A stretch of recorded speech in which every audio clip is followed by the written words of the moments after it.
All right, good morning, Dad. Good morning. Today is Monday, December 29th, and I saw on the news that Israel was recognizing Somaliland, and immediately I said, "Uh-oh, what is Israel up to?" So Right. why? What is this about? Okay. Well, Somaliland is a part of Somalia. It's the part that actually is directly across from Yemen on the Gulf of Aden. It has it. If you go way back, I guess to like the 19th century and well through much of the 20th century, it was a colony of Britons. There was a British Somaliland, is what it was called. And then the rest of Somalia was actually under the Italians for a while. Now, of course, you go further back and there were ancient kingdoms and so on and so forth. But it has a history, this Somaliland that's right across from, that's on the Gulf of Aden, has a history that, that precedes all the current events, the current conflicts in the Middle East. Now, when it gained its independence. It gained its independence about the same time that the rest of Somalia gained its independence, and a decision was made actually to merge, so they became one country, Somalia. That's still the official status in the eyes of almost all the world. Back starting in 1991, there was groups within Somaliland that wanted to declare independence and have been seeking some kind of recognition, but they never got it, not until now. Israel was the first country to recognize Somaliland. And the question is why? I think there could be at least, there are two, I think, obvious reasons or possibilities. One is the fact that it is directly across from Yemen, and it would give them, if they could establish some kind of base there, it would give them an advantage over the Houthis, or it would make it easier for them to strike the Houthis. So that's one possibility. Another possibility is that it could potentially become a place where they could dump the Gazans, because that is something that has been kind of floated during the last year or so. Occasionally, different countries are mentioned as possible destinations for ethnically cleansed Palestinians. Of course, they don't use the word, the Israelis and the Americans don't say ethnically cleansed, but a place where they could be relocated to. Somaliland, I think maybe South Sudan, and a third country, which I can't remember right now. But Somaliland was one of those. So this could be a first step towards a plan to relocate the Palestinians or ethnically cleanse them. Do you think that would work? I mean, you're talking about Israel, the most hated country in the world right now, recognizing a country, a region that no other country in the world officially recognizes as a sovereign entity. Meanwhile, they are committing a genocide in Gaza and refuse to give the Palestinians their own state. And now they're like, oh, but we recognize Somaliland. It's like, well, everybody in the world recognizes Palestine, essentially, except for you. And now, so can they do that? Can they get away with that? I mean, that's unfortunately they could. Of course, Somaliland, its government would have to agree to it. But I think their betting is that this country is so. First of all, it's very, very poor, and the group that is ruling this territory is desperate for some kind of recognition, and they just might make a deal with the Israelis. Say, okay, yeah, we'll accept a certain number of Palestinians from you. It's a possibility. Yeah, but I mean, what will Somalia say about this? I mean, obviously, this is not going to. They're not happy about this, right? Won't this potentially cause like a civil war? You simply give, one state gives recognition to a country, a region that nobody else recognizes. Isn't that going to cause some type of conflict? I think there's a very high chance. Of course, there's been a lot of conflict in Somalia already, and there have been civil wars over these territorial issues, as things stand.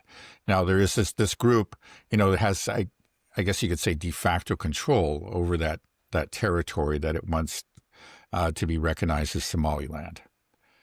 So if it's, but official recognition, could, I think, quite conceivably spark a new civil war. The rest of Somalia may just decide to, pick up their guns again and renew the conflict. Yeah, but I mean, it's official recognition from Israel, the Right. country that is bombing everybody in the region, that has very little legitimacy, that everybody is questioning, and then this is the one that's able to grant somebody legitimacy. Can they do that? Because the U.S., the rest of the world, hasn't backed it. Even the United States is saying like Not this yet, is no. right. There's going to be a UN Security Council meeting on the issue today. That's my understanding about this recognition by Israel of Somaliland. It has, you know, it has raised the alarm among certain countries. Obviously, they don't like what this portends. It is certainly possible, that the U.S. could follow, and if the U.S. follows and recognizes Somaliland, then many, many other countries could too. There's a possibility that it could happen because, of course, there's the support for Israel, as we know, is so powerful within our government that there's probably pressure already to follow up with a recognition on our part. Don't you think that could be really dangerous, though, if the United States recognizes Somaliland? Because if we start to just be able to recognize a breakaway region like this, the problem is with Africa, the territorial lines are all arbitrary. It was just drawn up during the Berlin conference in like 85 or something like that, right? It didn't follow tribal boundaries or anything like this. So if we say recognize, Somaliland, wouldn't that just lead to all these other tribes and provinces or regions in Africa that could be like, well, I guess, you can just declare independence like this and we have a precedence. Yeah. No, there is a risk of that. And that's probably the reason that Somaliland hasn't had any recognition, over these last 34 years. And this group has been seeking it for that long and they haven't had any success. And it's probably for just the reason that you stated. Yeah, I can see it causing civil war and crisis because this already happens across Africa. Although there could be an argument to be made that the part of the problem is the Berlin Conference lines that were drawn, and that if it was drawn more on the realistic tribal lines, things could be better. But it's a I very don't know if we want to go issue. down. Right? Yeah. No. And there are all kinds of, you find the same problems not just in Africa but throughout much of the world. Recently there was a recognition of Kosovo, by the U.S. and other countries, and the Russians condemned it, and many others did too. I think that for the very same reasons that you just gave. This, but you can make an argument. I know it's not an easy question at all, and I don't think we should attempt to resolve that whole issue right now. Do you think? Would the Palestinians, the people in Gaza, do you think that they could be forcibly moved to a place like Somaliland? It's possible. It seems they have fought so hard to hang on to their, that's the little bit of territory they have right now. It seems unlikely that they would go peaceably, that they would simply resign themselves to it. On the other hand, many of them are on the point of starvation. You know how they're suffering, and their homes are just rubble. There may be some that we would be willing to go. I don't think most of them would, but maybe some would. And in a way, you can't really even blame those people. I don't know what I would do if I was there and I'd just say, look, we just don't have a future here. This is terribly unjust. This is our land, but it is being taken from us, and we just can't live here any longer. I'm sure some are going to think that way. Yeah, how would you even move that many people? Yeah, well, it would take a lot of time. Yeah, there's no question about it. So do you think it's more likely that this is something to attack the axis of resistance or Iran, or it could be both, right? It could be we do both, and then yeah. I don't think it's not an either or question. I think it's probably both. Well, what is the state of the axis of resistance right now? Because have the Houthis stopped their interdicting Red Sea shipping to Israel since the ceasefire? The so-called ceasefire. It doesn't feel right. I think they have put it on hold. I can't remember a formal declaration to that effect, but I haven't heard about any kind of attacks on tankers. I think that the normal shipping traffic has resumed. Well, the Houthis are one group that they did react very strongly to this recognition of of Somaliland. So I think they understand what in part it's about. They urged the Somalis to resist the Zionists. Basically, is what they did. But anyway, Okay. you're asking about the state of the axis of resistance in general. I have to say, I think overall it has taken a real blow. It has been weakened, and I think the most serious blow was the loss of Syria. It was the fall of Assad, because that was kind of a linchpin. That's what it's unfair to say that's what held it all together, but it Syria there kind of kept Israel in check to some extent. Was also a place from which Hezbollah could be supplied and supported, and it's gone. And then, of course, Hezbollah, suffered the loss of almost its entire leadership, and I think the leadership that has replaced it hasn't. There was really nobody that was an equal of Nasrallah. So they don't have the same kind of charismatic figure there, but they're still there, and they're not. I don't think they're going anywhere, and my understanding is that they are rebuilding, but they're constantly being attacked by Israel. Which constantly ignores the ceasefire, the guarantors of the ceasefire, including which I think of the U.S. and France have done nothing to keep the Israelis honest. But still, the Hezbollah is there. And interestingly, I heard just the other day that Iran had stated that I don't know if this is confirmed because I can't remember the source right now, but Iran stated that if Hezbollah comes under serious attack, by Israel, that Iran will come to Hezbollah's aid. Well, and they're under attack constantly, right? I mean, what constitutes a serious attack? Right. Again, another full-scale invasion, just large-scale air attacks. What they're, the difference between a ceasefire and war, there is Israeli ceasefires really aren't ceasefires. They continue to launch attacks, but rather than, killing 100 people a day or something, they kill one a day, and they take out a few buildings a day or something rather than taking out dozens of buildings. That's very roughly the difference. So if it resumes, to the level where it was before, if there's some sort of major attack, a real attempt to, to suppress or disarm Hezbollah, to defeat Hezbollah, then I think you'll see the Iranians involved in some fashion, and maybe through attacks on Israel. Yeah, things have been, I think, relatively quiet after the 12-day war, and they ended. But I feel like we're beginning to see the drumbeat start to pick up again. There are some things happening, right? Israel with the separation of Somaliland. Right now, Netanyahu is in D.C., and he's supposed to be, from my understanding, telling Trump that, hey, it's time to bomb Iran again. Right. So do you feel like that we are gearing up for the we second are starting phase? to see we are seeing some evidence, real evidence of build up to war. And there's no question about it. There was that one leak about the, Netanyahu requesting the green light from Trump for an attack on Iran. But then there have been further leaks. I think today there was a report in the Washington Post, or maybe it was yesterday.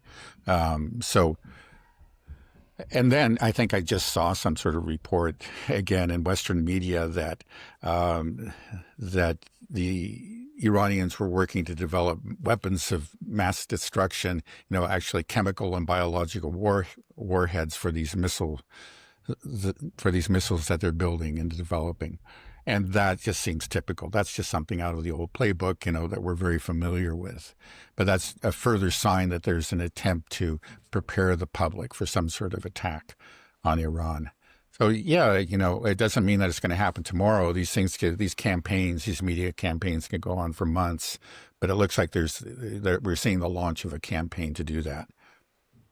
Well, what are these other Arab countries like Saudi Arabia, the UAE, Qatar? What is their role in this? It just feels like they're always playing both sides, and I just don't understand how they could be okay with what Israel is doing, but they're still somehow under the protection of the West, even though Hmm. Israel bombed Doha. It's just I don't get it. How do you see that Yeah. working out? Yeah, no, well, I think that's part of the problem. That's part of the reason for the tragedy of Palestine. And one of the main reasons that Israel has gotten away with what it has done is the failure of these neighboring Sunni countries to come to the aid in any meaningful fashion, to the aid of the Palestinians. The one country that did, of course, was Yemen, and it was the Houthis. And what they did was justified, was actually completely warranted under the United Nations Charter. You're supposed to stop genocide, and they were working to do it. But none of these others did. They just, they voiced disapproval. All of them did, but they took no actions. And they're just like the Europeans too. When they say, "Oh yeah, they're in favor of a Palestinian state," they strongly oppose Israeli annexation of the West Bank, for example. But they don't seem to mind the de facto annexation that's taking place before our eyes. As long as they can, kind of maintain a certain pretense of being for a Palestinian state or whatever, they just solve business as usual for them. And that's, I think it's just a very sad reality, but it's true. And these governments are, they're really out for themselves. They have lucrative arrangements, with Western countries, and they don't want to upset them. And in the end, they just really don't care about the Palestinians. I think it's clear. Now, a lot of their people do, but these people just aren't able to have their concerns in any way, recognized and addressed. So, yeah, that's the sad reality again of the Middle East. Okay, well, Netanyahu's there now in D.C. I'm just wondering, how do you think Netanyahu convinces Trump? Like, what story does he tell him that, like, it would be a good idea to attack Iran? I mean, I hope he doesn't succeed in this, because I saw an article a couple days ago that the Trump team is upset with Netanyahu. They don't, Yeah. but I don't know We've what seen to that take before. from that. Right, exactly. Right. It may be true. I think maybe a lot of people really hate him, but they still work with him, and that's been true for years, for decades. Again, there was that famous hot mic incident where it was Sarkozy, then the president of France, and Obama was talking about how, really, quite literally, how much they hated the guy. But both of them worked with him and supported him. It's just like policy is policy.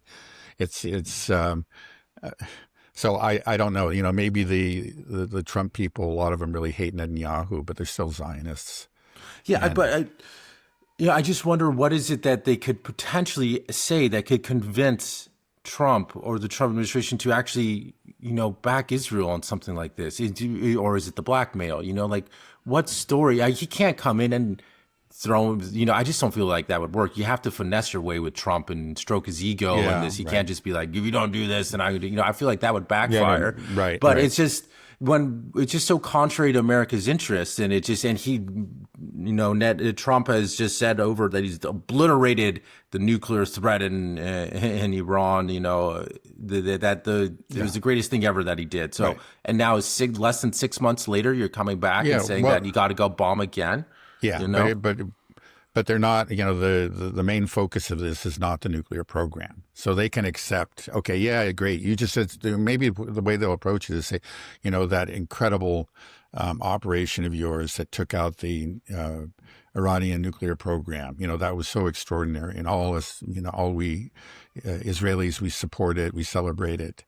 Now we have another problem, a different problem, and that is their missile arsenal. It's growing by the day, and it looks like they may even have these biological and chemical warheads. And please do something to stop that. And they'll urge him to carry out some kind of air campaign against the Iranian missile program. That's a possibility. But the logic with that doesn't make sense to me either, because you're saying that no country can have a conventional weapon system for any Yeah. deterrence. Like well, with that doesn't- logic, Yeah, but with that logic, then the U.S. says, "Oh, you're right. Then we have to attack China now, because they have a large No, conventional missile system." It's just or we like, have to right. But I mean, it's just like Israel is like, there's no, well, logic. Maybe there's a certain logic there, but it's all skewed in radically in favor of Israel. And that's just always been true. It's just like, don't talk about fairness or about rules or anything, especially when it comes to Iran. Iran is subject to all kinds of double standards. And, once again, I'm sure what really drives the Iranians to build up their missile arsenal is the need for deterrence. They were attacked. It wasn't that Iran attacked Israel. Israel attacked Iran, and the Iranians have a very legitimate fear that Israel will attack again. So, what can we do? We need to build up this arsenal so they don't attempt it. We have real deterrence. But Israel doesn't want them to have deterrence because they want to be able to attack them. I mean, that's the way that's the reality. Of course, that's not how the Israelis are going to frame it. It's like, oh, we're scared. The evil Iranians are getting ready to attack us. Yeah, but just the arrogance of that type of foreign policy is insane to me. That your policy is that we're the only ones that are allowed to have, unconventional weapons, nuclear weapons, and conventional weapons. And all of our opponents, they have to bow down to us, and they're not allowed to have anything. They can't have conventional weapons even. Like, who do they think they are? How do they think that would fly? I mean, sure, the short term with the back in the United States, you're able to dictate it, but do you think that you could subjugate the whole Middle East forever? Yeah. That is your policy forever? That's it. Yeah. This is going to backfire. Just anybody with a little bit of common sense. You can't. I'll subjugate us to 7 million. Jewish Israelis here. We'll subjugate 1 billion people in the region. Yeah. Well, no, I think that's the thinking, but it's just, again, it's ethno-supremacism. They're the chosen people. It's they can do it. They've worked these miracles, and of course, it's all possible because of the support of the United States. So that's why Netanyahu is in Washington D.C. again. Yeah, it's the right framework then to really look at Israeli society and its policy is through the lens of a cult. Like that's how we should think about it. That it's just irrational. That it's more. It's that some type of supremacy, the spiritual belief of that's what allows it to happen. Right. Yeah. Right. Again, I think that's probably not unfair. That's probably a good way to look at it. And it's not. It takes different forms. It's becoming increasingly overtly religious. Now, the Israel that was founded back in 1948 was very secular. And it has to be remembered that the ethnic cleansing that was carried out there, which was massive and involved many massacres, was very cruel. That was carried out by secular soldiers, many of them, socialists. But over time, it's taken on an increasingly, religious veneer, so that within Israel, it's not by, any shot are all Israelis religious, not by a long shot. There's a very, very large secular population there, and they're also very, very Zionist. But they don't tend to engage in some of the more extreme rhetoric, that we're getting from the people like Ben-Gvir and Smotrich. And sometimes, Netanyahu himself is secular, it has to be remembered. But that maybe is actually kind of irrelevant or should be secondary. I mean, the problem is Zionism itself, whatever form it takes.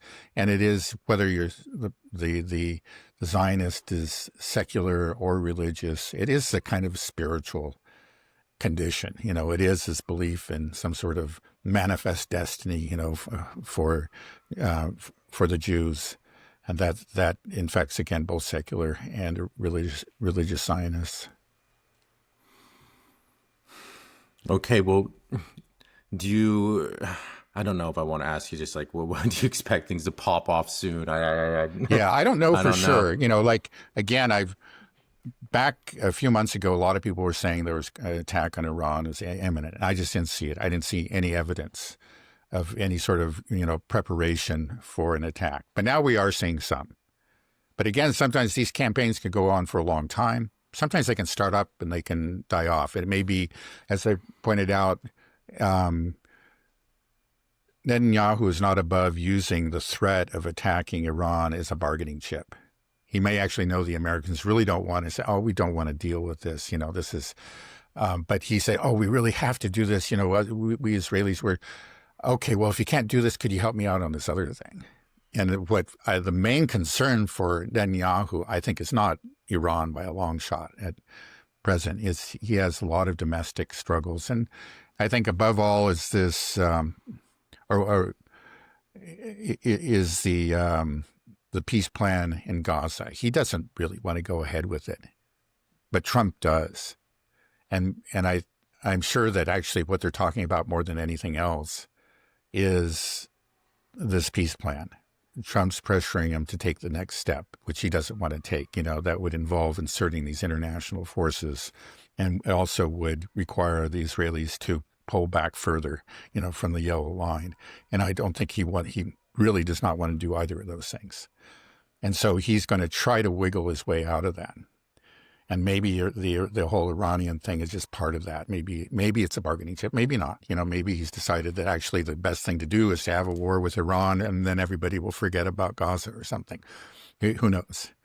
But that is going to be, I think, his core concern is Gaza and the peace plan, which he does not want to go forward. Well, it seems like he always gets his way. It seems like he's very good at sabotaging peace and ignoring Well, plans in the and short deals. run, sometimes he loses, and sometimes Trump, actually, unlike Biden, has shown that he's capable of imposing certain conditions on him for a while, or forcing him to take decisions that he doesn't really want to take. But then it seems like Trump's actions never really hold for very long. His measures, have just a very temporary effect. And you're right. I think that Netanyahu usually has a way of he gets his way over time. It doesn't even, and we're not talking about a long period of time. He gets his way pretty quickly. Maybe in a few months, he gets his way. Yeah. Well, what's strange is that we bombed Iran. And it looked like, okay, for a while there, I think a lot of people thought this was going to go all the way between Israel and Iran, and it was getting scary. And then, it stopped, but that axe is still raised, it's still up there. And then all of a sudden we pivoted to Venezuela, and then we raised that axe again over Venezuela, and now we stopped. And now we have these two conflicts that are just kind of like on hold. And then you're thinking, okay, I don't think we can do both of these at the same time. What's Trump going to do? He's like, okay, don't worry, we're going to bomb Nigeria, and now we're going over here. And it's like, what? It's like, well, I don't understand. What we're doing? What? It's like we sort of start these conflicts and we put them on pause, but they haven't stopped. And then we start another conflict somewhere else, and then we put that one on pause. And then we go blow something else up, and we're just pausing. Now we're just like, okay, perfect. It's all blowing up, and it's all on pause, Yeah, well, a lot of people are confused. You're not the only one. I would say about Iran, though, that he didn't really put it on pause. I wouldn't say that he still has the axe held up. At least rhetorically, that was done. That's the way, I solved the problem. And we saw that in the National Security Strategy paper that was published recently. It's like, basically we fixed things in the Middle East. Iran's no longer a problem. So, yeah, but some of the core issues clearly have not been resolved, so it could start up again. But I wouldn't say that I think there is a reluctance on the part of the U.S. to go back into Iran. They would just assume that whole thing went away. But yeah, I don't know. Yeah, what can I say about Venezuela? It's just like I think the hope is, of course, Maduro is going to voluntarily step down, but he seems to be holding firm. That may not happen, and then who knows? Then we may have to go in there, which could be a huge mess. And then Nigeria, well, that was a very limited strike. Apparently, it was carried out with the cooperation of the Nigerian government. That's what the Nigerian government itself is saying, that they provided the coordinates. And it was just you know, it may not lead anywhere. Hopefully this is just one, this is a one-off. I don't know. Nobody knows what kind of damage was done. It's not clear. The Nigerians themselves may not even really know. But Trump can proclaim a big victory. One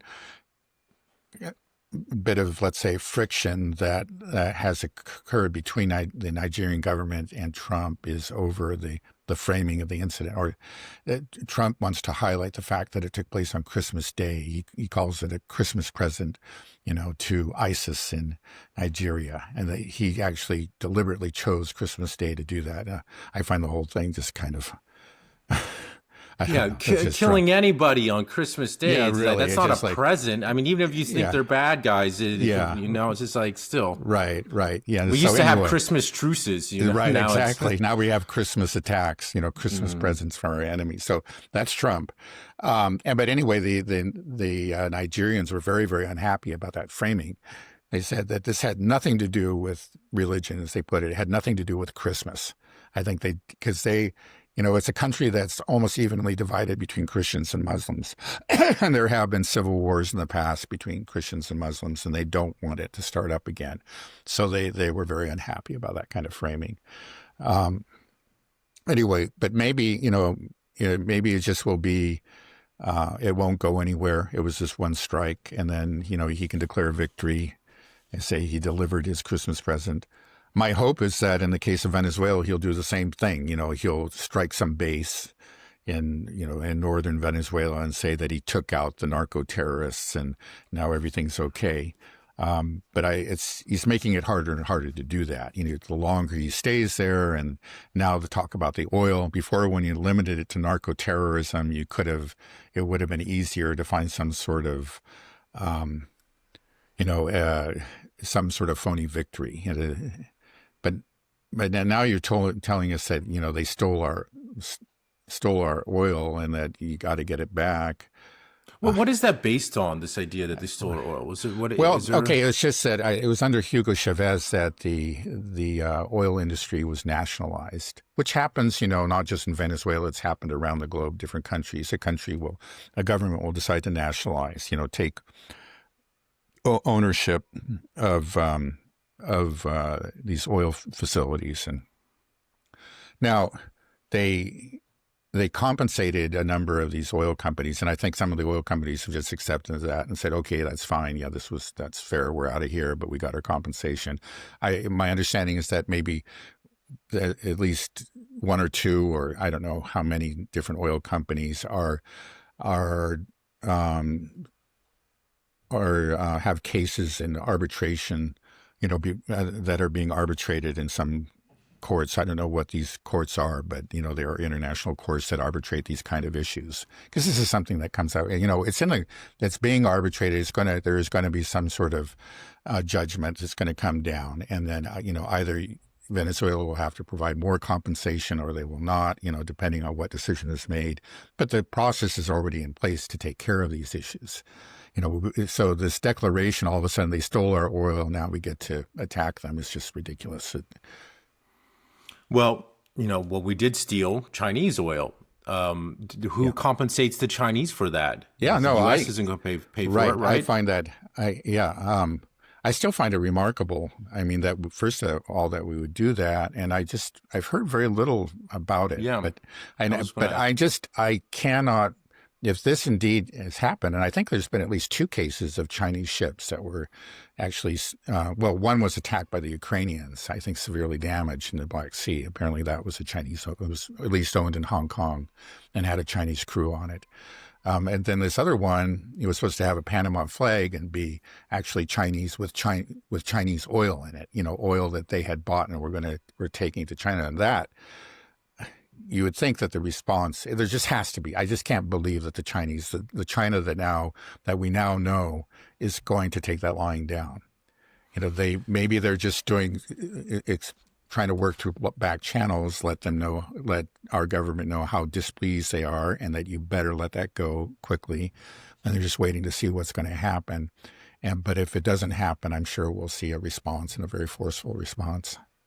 It is odd that they've been quite silent about it when they've been so Yeah, vocal when the U.S. has performed other actions like yeah, the tariff war sanctions. You know, they were very vocal and they fired back immediately. I find it right. odd when you do Yeah, something like steal somebody's resources, like the oil that they purchased, and right. take their ship, just steal it Yeah. and videotape it. That there would be why would they be I don't quiet? Because understand. And it just kind of makes me wonder, maybe this report is not true, because it seems to me that it should be major news and that, yeah, again, we'd be hearing from China.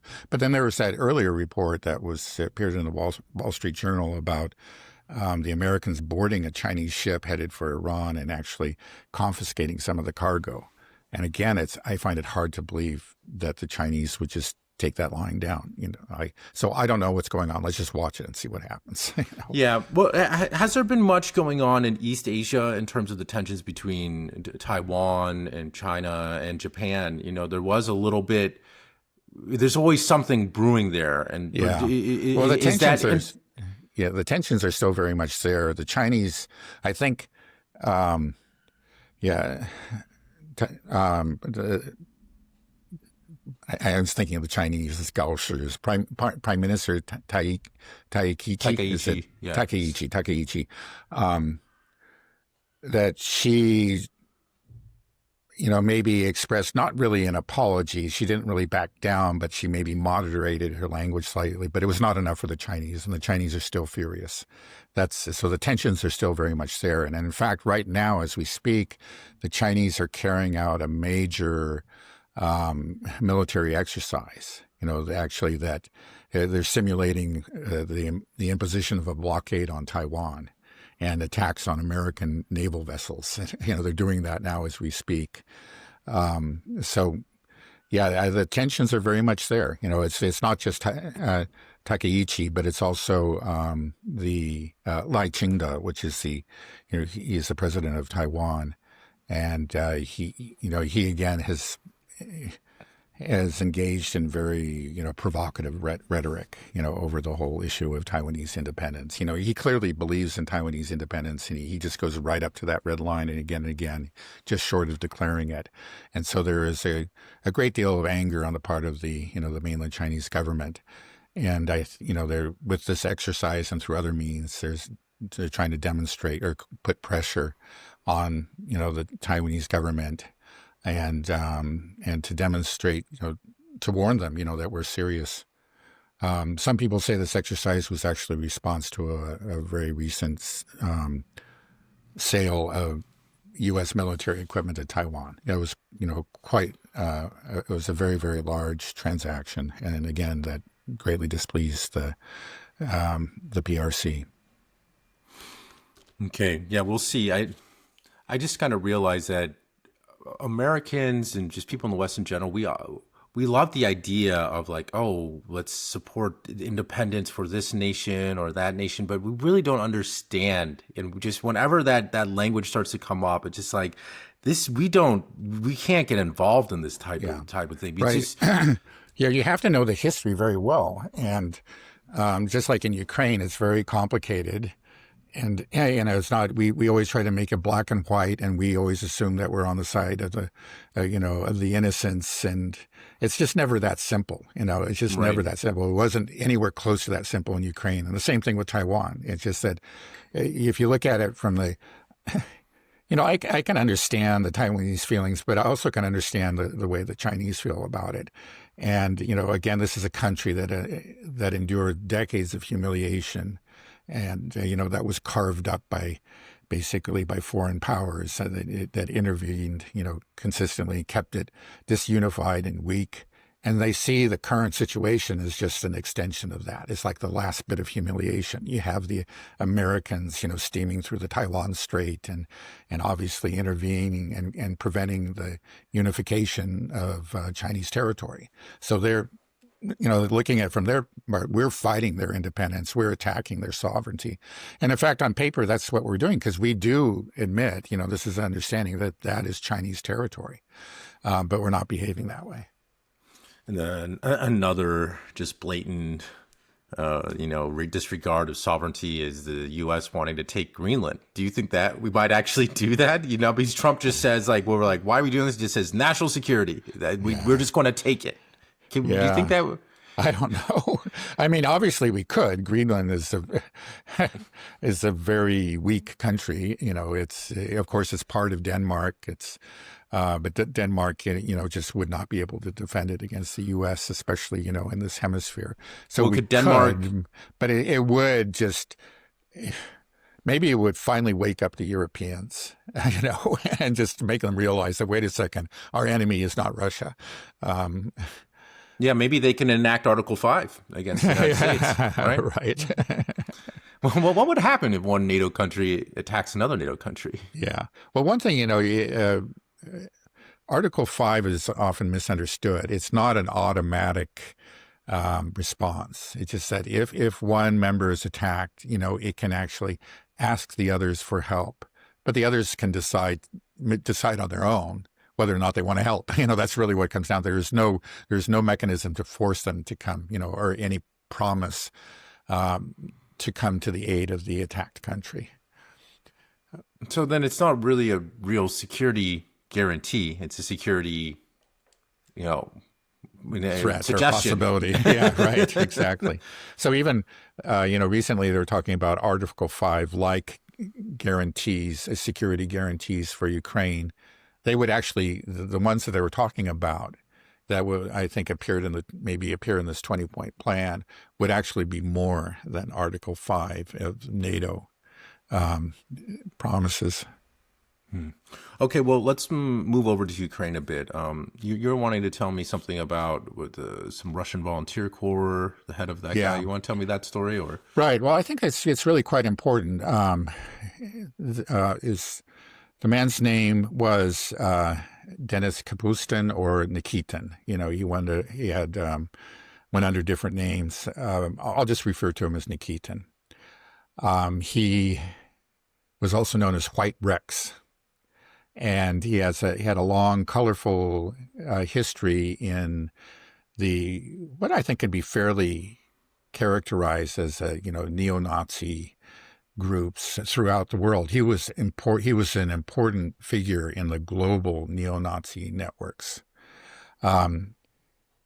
He was born and grew up in Russia, but when he was 17 years old, he and his family emigrated to Germany. So he lived in Germany for many years. And there he established, it was actually some sort of merchandise, let's say a line of merchandise which used his name White Rex, or it's actually kind of started off, that was called White Rex, and that became his moniker. And it was neo-Nazis, merchandise, T-shirts, all kinds of stuff, quite openly. It's not just like, subtly, this is what he was all about. And he made no pretense of being anything else.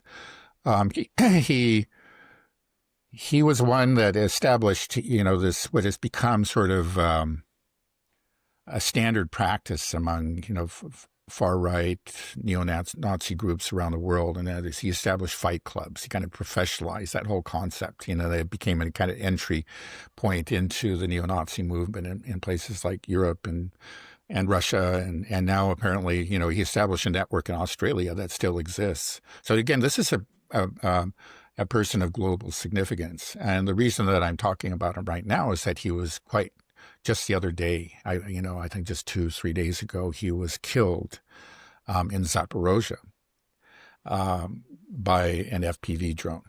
He was right there in Guliapole, which was, of course, very recently taken by the Russians. So he was part of the failed defense of Guliapole. And that fact right there is quite important because he was the head of what's called the Russian Volunteer Corps. And it was a military unit that was very close, actually created by Ukrainian military intelligence, the GUR, which is headed by Budanov. And it was a very well-funded unit. It had a lot of some oligarchs behind it. It was used to carry out these incursions in Bryansk and Belgorod during 2023. Of course, they weren't successful, but it was just essentially this was a unit that was responsible for certain psyops because it was a Russian volunteer corps. It was made up of Russians, again, basically Russian extreme nationalists and, neo-Nazis like Nikitin himself. And because it was Russian, the Ukrainians could say that here are the Russians themselves are trying to, to take back Russia. They're trying to overthrow Putin. That's how those incursions were framed. And he, even when he wasn't fighting, he and his people were often interviewed on Ukrainian television. And so they were again, just sort of part of this whole, really the information war. It's like, yeah, the Russians themselves are against the Russian government. But the fact that it wasn't just himself, but I think in the days prior to his death, a number of officers in the Russian Volunteer Corps were killed. So it was clear that his unit, the Russian Volunteer Corps, had been actually sent to Guliopole for the defense of this town, which tells you actually how desperate the Ukrainians are. Because this, again, is a very, this is a unit that was highly valued. And it's a PR unit more than anything. Yeah, kind of right? a PR unit, right? And so, but they felt like they had to throw whatever they had at Guliopole, and obviously it hasn't worked. So he himself was killed, and these other officers were also killed in that fight. So that right there, I think is very revealing.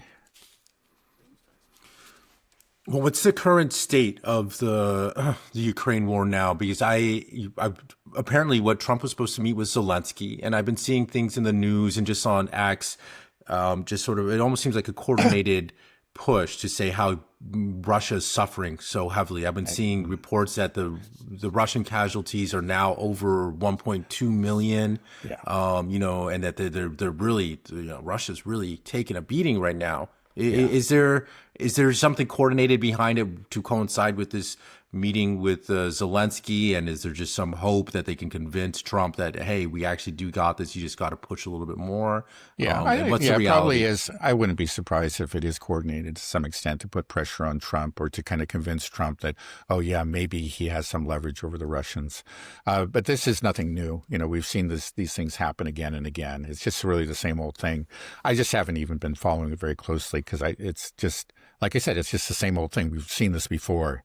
Right, the Trump talks to Putin, and then it seems to agree with the Russian position. Then he goes back and he talks to the Europeans and the Ukrainians, and they force him to, or pressure him, convince him to walk everything back.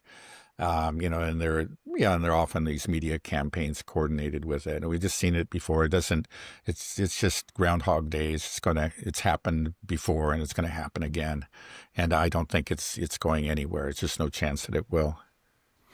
I was just thinking, a big problem I think that we have with Trump is that he's not on X anymore. Before he was on X all the time, tweeting crazy nonsense all the time. Now he's on Truth Social. And I was just thinking that part of the problem why we think that he's just so disconnected with his base during these rallies and the campaign, he seemed to understand his base more. But since he's been in office, and the fact that he's now on his own social media platform, and I'm surprised he never went back to X, means he has no feedback loop with his base anymore.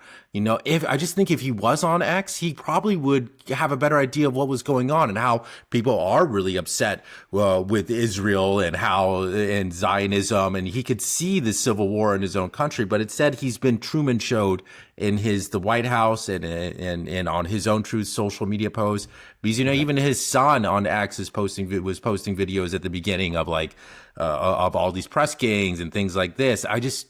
Do you think that's a big problem? And that's one of the reasons why maybe he never went back on X is because his handlers understood that, well, we can't have him interacting with real people. We have to create the fake world around him. Right. Well, it may be partly true. Of course, the people who follow him on Truth Social are his base or an important part of his base, but they're probably the people who will never criticize him. Right. It's not as true. Yeah. They're the dead enders, just whatever Trump does is glorious and great. And that's, So that doesn't help him. He's not hearing the criticism.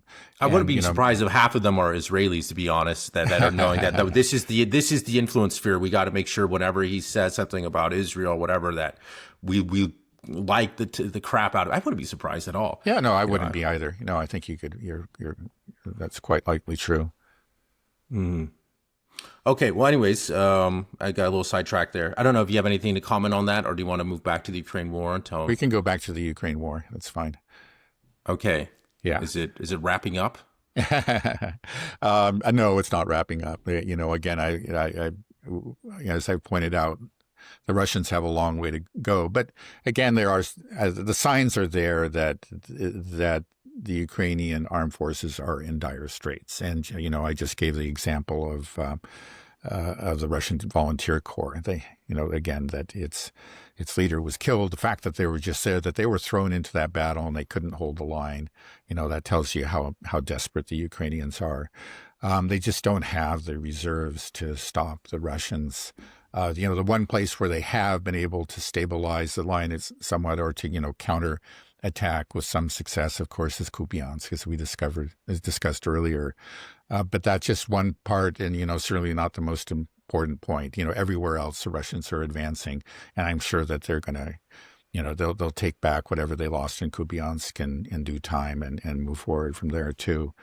So we see all around advances all the way from the way up there in northern Ukraine around Volchansk and the Sumy region, then all the way down to Guliopole and Zaporozhye. We're seeing them advance.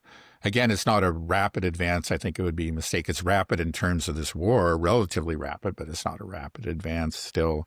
But just the fact that again, we just see how thin the Ukrainian defenses are. It just, in the past, the Russians would take out a unit, and then the Ukrainians always had a reserve unit to plug the hole.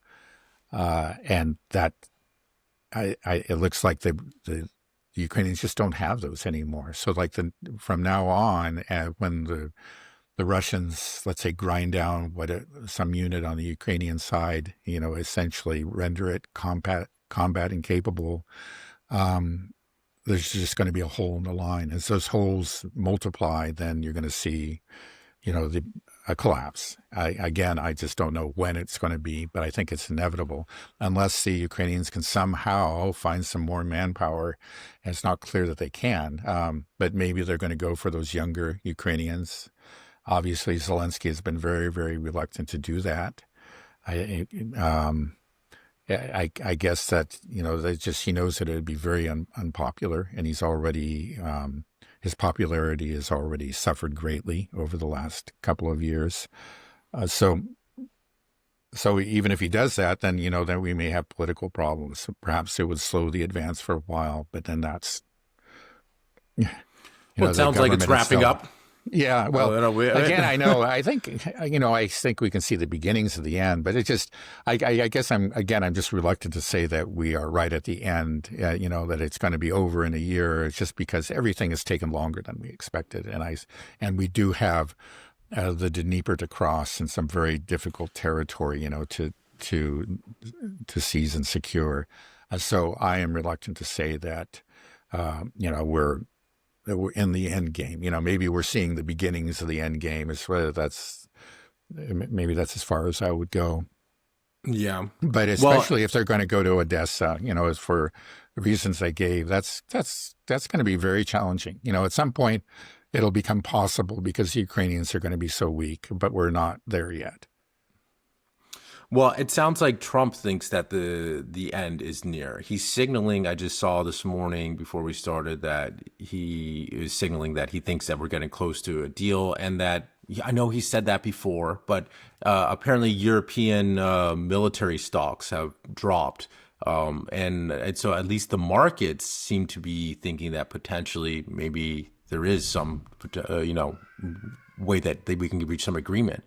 That Trump might finally just walk away, just say we're out, and then the Europeans, you guys will have to figure it out, and Europe just realizes we can't do it by ourselves, and they're just going to have to accept. Yeah. You know, is it possible? I mean, we always say that it's not, but it's impossible. It's impossible. But I mean, but maybe Trump will just walk away, and then that will be Yeah. the end. And then there Right. will be Okay. It wouldn't be the end immediately, but yeah, then I would say you were in the end game. You know, if he really walked away and said, but okay, that would mean like, what does that mean? Right now, we're not, okay, with some exceptions. I think what recently the Congress allocated $800 million to Ukraine, to the Ukrainian military. But in general, we're not buying the weapons. We're letting the Europeans buy the weapons from us. And I think that's slowed down the whole supply of weapons to Ukraine. So there has been a slowdown there. And as I pointed out, in any case that there was going to be, just because Europe and the U.S. has drawn down its stockpiles and just doesn't have the production capacity to keep up with Russia. So there's that problem. But we are continuing to provide intelligence and, communications support and training and all this. And that's very, very important for the Ukrainians. And it's one reason they're still in the fight. If we actually pulled the plug on that, then I think we could see a pretty rapid collapse. But I don't know that we're going to do that. So if he walks away, I think we still have it would be a blow to morale, but it doesn't really change the situation that we have right now. Because I think he would still say, yeah, if you want to buy our weapons, great. And it would be a continuation of, really the current arrangement. And then there's the whole question that they said, well, okay, he walks away and then there's a collapse. Whether or not we're talking about cause and effect, it almost doesn't matter. That's the way it's going to be explained in the media. And when there really is a collapse, all fingers are going to be pointed at Trump, and then we'll see if Trump really has the fortitude to hold his ground. And I'm not sure that he will have the fortitude to do that. If people talk about the midterms a lot. If the Republicans just get trounced, and then would that really hold Trump back from being able to do things? Because even if it's just people that are just hate Trump because he's Trump, but they just block everything he does. Would that really immobilize him? And if that's the case, do you think that means that Trump will be in a bit of a rush to get things done before that happens? Like, wrapping up the Ukraine war, bombing Iran, bombing Venezuela. I don't know, like whatever it is, World War III, does he need to start that before the midterms? Does that? Yeah, well, I think when it comes to Iran, probably wouldn't make much difference. I think the Democrats are probably That's really true. not. I think they would be on the same page as the Republicans when it comes to Iran. In the case of Ukraine, of course, that the Republicans themselves are really quite hawkish on Iran. We have a few. You mean Russia? Yeah, right, exactly. Ukraine and Russia.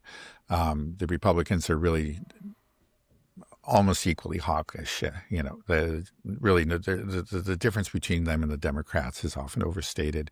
Of course, there are some dissenting voices that are important, but they are a minority within the Republican Party. So it would just further tilt the Congress in favor of support for Ukraine, and it would be easier to get funding bills passed and so on and so forth. It would put pressure on Trump. I don't know if he's thinking that far ahead or not. I don't know. It's just not clear to me that he has a real strategy.